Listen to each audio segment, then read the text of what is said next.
Good morning, viewer. Bien, here's a breaking news. A research project led by the Universitat Roveri or I Virgil, that is called URB, and the Max Planck Institute has studied the remains of 25 individuals buried between the 12th and 15th century in the castle at Jorita de los Canas, Guadalajar.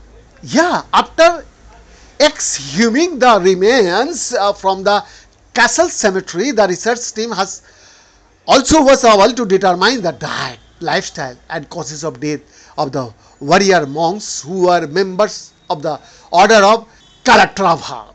The results published in the journal Scientific Reports have determined that 23 of the individuals died in battle and that the knights of the order followed a diet typical of medieval high society with a considerable intake of animal protein and marine fish in an area far from the coast.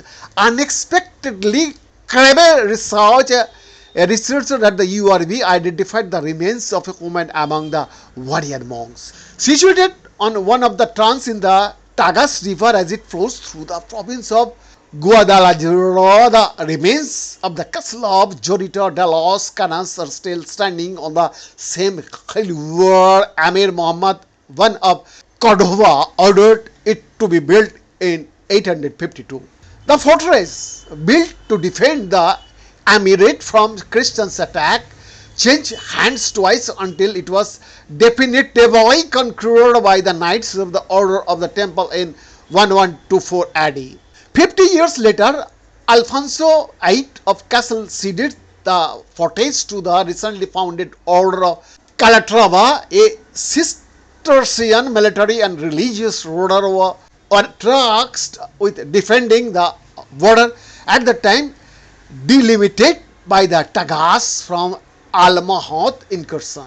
When a researcher at the URB's Department of Basic Medical Sciences was told that they were sending her the remains of the Calatrava knights, she could not quite believe that they were actually knights. As part of the Bones project, which studies diet and lifestyle in monasteries during the Middle Ages, her project partners analyzed the presence of carbon isotopes 14 and nitrogen 15 in the bones of the 25 individuals.